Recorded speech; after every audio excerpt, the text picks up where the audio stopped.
The Bank of Greece's recent report stating that unit labour costs in Greece have exceeded the EU average in 2024 may be technically accurate, but it misses a much deeper and more painful truth. Greek households are struggling to survive, and this data point offers little comfort, fairness, or relevance to their everyday lives.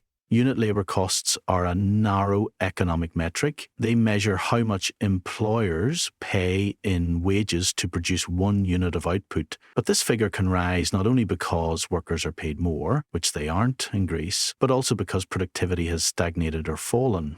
In Greece's case, the problem isn't high wages, it's low productivity and chronic underinvestment. Blaming high labour costs in such a context distorts the narrative and risks placing the burden on workers who are already earning among the lowest wages in the eurozone. While central bankers may be concerned about competitiveness, they must recognise a simple truth. Statistics do not put food on the table. If unit labour costs are high, but real wages remain depressed and people cannot afford basic goods, then we are looking at an economy that is failing its citizens. No matter how well it performs on paper, it is also disingenuous to speak of labour cost pressures without acknowledging the structural problems in Greece's economy. Precarious employment, brain drain, lack of innovation, and a weak social safety net. These are not the fault of workers demanding too much. They are the outcome of years of austerity, disinvestment, and policy myopia.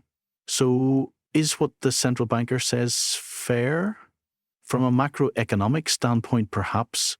From the standpoint of human dignity and social justice? No. A truly fair and responsible narrative would ask not just how much workers cost, but also what kind of life they can afford with what they earn. If Greek households are struggling to meet their basic needs, then no report, no ratio, and no central banker's remark should distract us from the urgent need to fix that.